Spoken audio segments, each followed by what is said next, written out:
অপর্যাপ্ত যত্ন, অপুষ্টি কিংবা পরিবেশের কারণে দেখা দেয় নানান সমস্যা। খুশকি, চুল পড়া, ডগা ফাটা, স্ক্যাল্প ইনফেকশন কিংবা অকাল পাকা চুল। এসব শুধু সৌন্দর্য নষ্টই করে না, আত্মবিশ্বাসও কমিয়ে দেয়। তবে সমাধান আছে।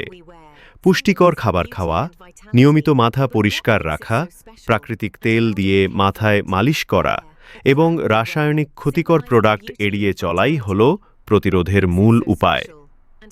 এছাড়াও রয়েছে আধুনিক চিকিৎসা, ভেষজ ও প্রাকৃতিক সমাধান। সঠিক যত্নে চুল ফিরে পায় তার স্বাভাবিক জেল্লা, শক্তি আর সৌন্দর্য। কারণ চুল শুধু সৌন্দর্য নয়, এটি আত্মবিশ্বাসের প্রতীক, ব্যক্তিত্বের প্রতিচ্ছবি। সুস্থ চুল মানেই সুস্থ জীবন। তাহলে আসুন আজ থেকেই শুরু করি চুলের সঠিক যত্ন।